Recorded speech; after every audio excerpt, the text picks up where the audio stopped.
Hello Cancer, thank you for joining me for your weekly forecast for week commencing the 30th of July for the Sun or the Ascendant.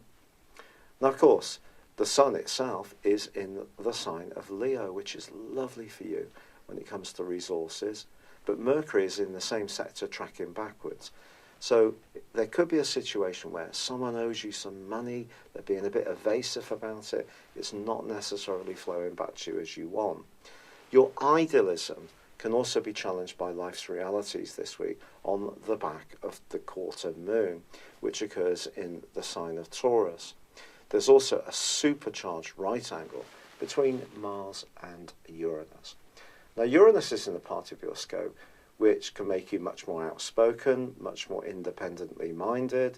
It may even see you changing your mind about longer term goals or even affiliations, but it's in a right angle with Mars. Now this is one of those aspects which can create a lot of tension. If there is any kind of situation where there's politics around it, especially around a group situation, or possessiveness, jealousy, or even control, it could be something that winds you up and presses your buttons.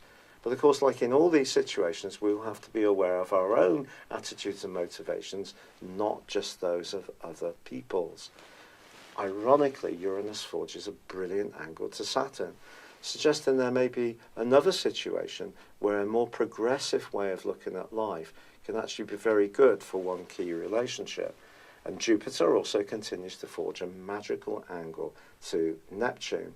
So anything that's creative, that's progressive, that really is stoking up your imagination can also be wonderful too. But life's realities are calling out to you. That's the reality of this week, Cancer. And it is going to be important to take note of that. It's been a real pleasure being with you. Thank you for joining me. Good luck. I'd love it if you would like, comment, or share this video, or follow this channel if you've yet to do so far. Thank you. Hello Cancer, thank you for joining me for your monthly forecast for July. It's a really exciting month for you, Cancer, because on the 13th there is a partial solar eclipse in your zodiac sign. This gives you an enormous boost of energy which can take you through the next 6 months. It's asking you really to make the most of your individual talents. It can also be a chance for you to in some way recast your personal identity, to move in new, very interesting and inspiring directions. It's also a chance to reinvigorate ongoing strands that are still very important to you. The story of this month begins with the Sun in your sign, but also Mercury and Venus, the planet of love and attraction, in the sign of Leo. So I think in the early parts, the first week of this month, you may be using your ingenuity and creativity to think about finance and also the foundations in your world, which I do feel that you'll be wanting to make more secure, and you can have some strokes of fortune quite early in this month. But there could also be quite a debate from the 3rd through to the 7th when Mercury goes into an opposition to Mars.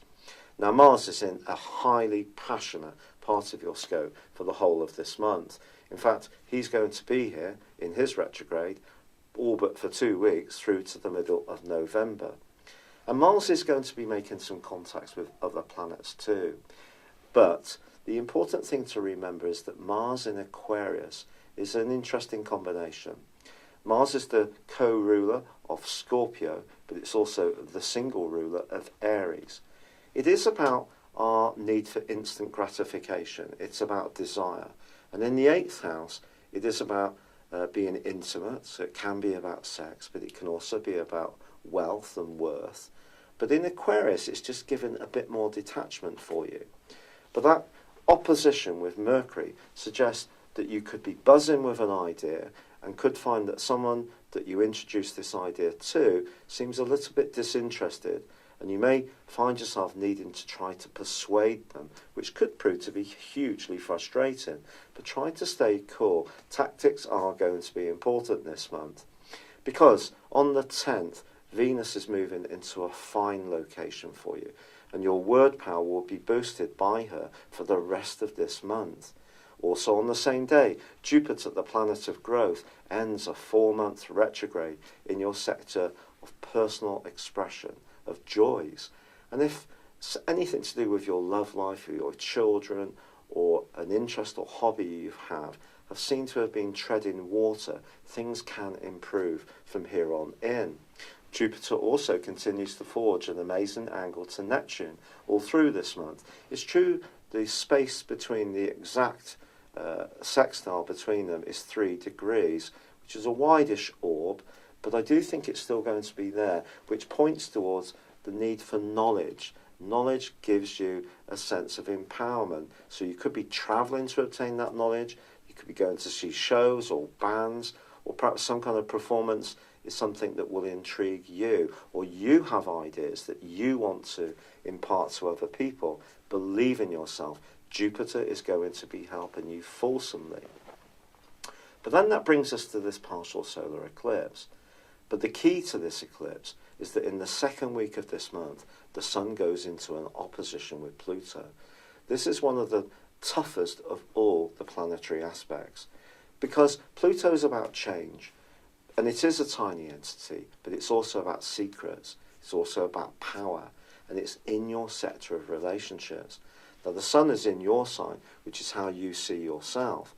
Pluto in your 7th house may be how you see your relationships, or how other people see you in terms of how you communicate within your relationships.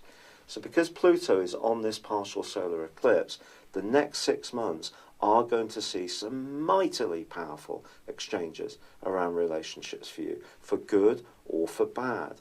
In a positive sense, it can help you to become much more self-aware of how you interact, communicate, listen, or it can be that other people are going to be bringing lessons to you, challenging you. The status quo could be changed in a long-standing relationship, which may shake things up.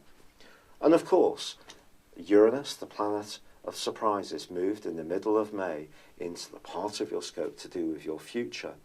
Now that's actually forging a really sweet link to Saturn in your sector of partnerships for the whole of this month.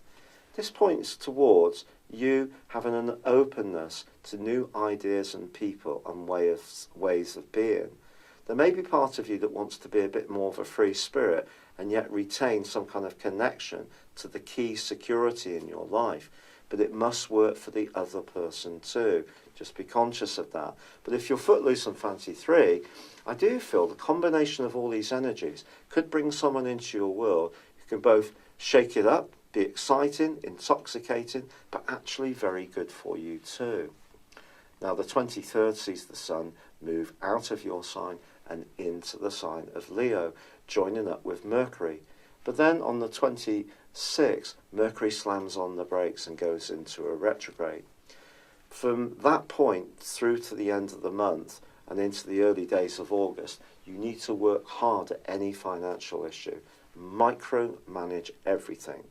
Even if you're someone who's meticulously careful, and I often feel that Cancer people are the creme de creme when it comes to managing resources. But even if you are, you still need to stay absolutely eagle-eyed, especially if someone owes you money, you're applying for a loan, you're making any purchases.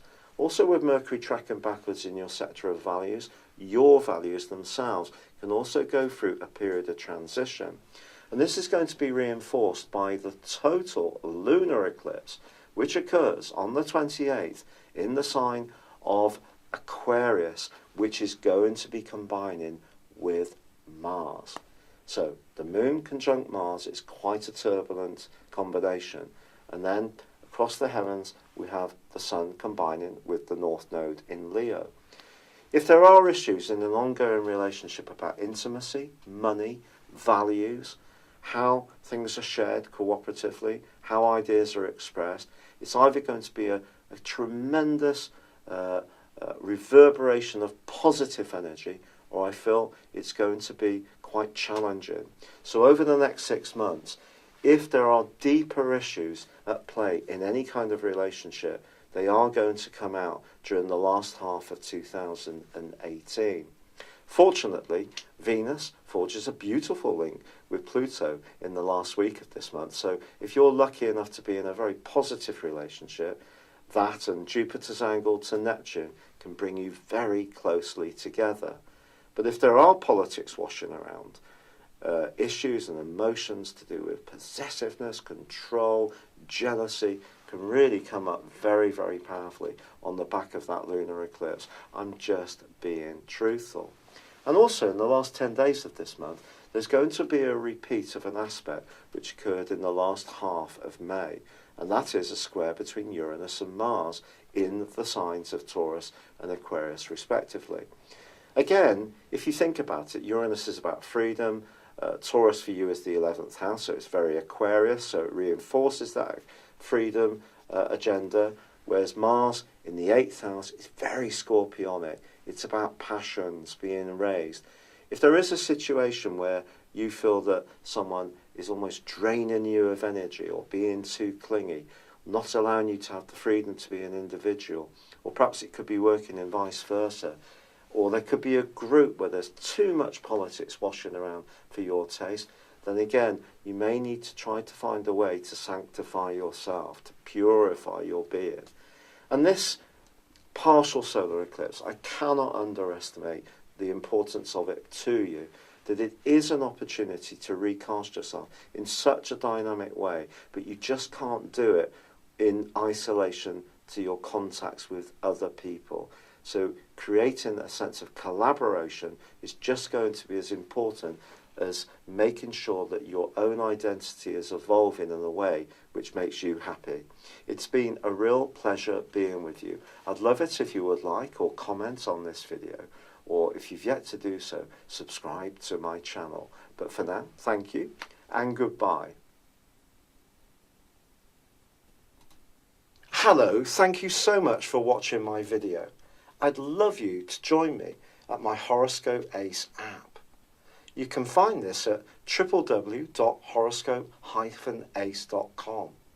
You can use it through Android, iOS, Apple or Facebook. Check out your ascendant or your moon sign or download your free birth chart. There's all your favourite videos, plus there are daily, weekly, monthly and yearly horoscopes for general, love, Chinese and Indian astrology. If your passion is tarot, there's my brilliant 3-card money or love tarot readings too. And it's all there at www.horoscope-ace.com. Thank you.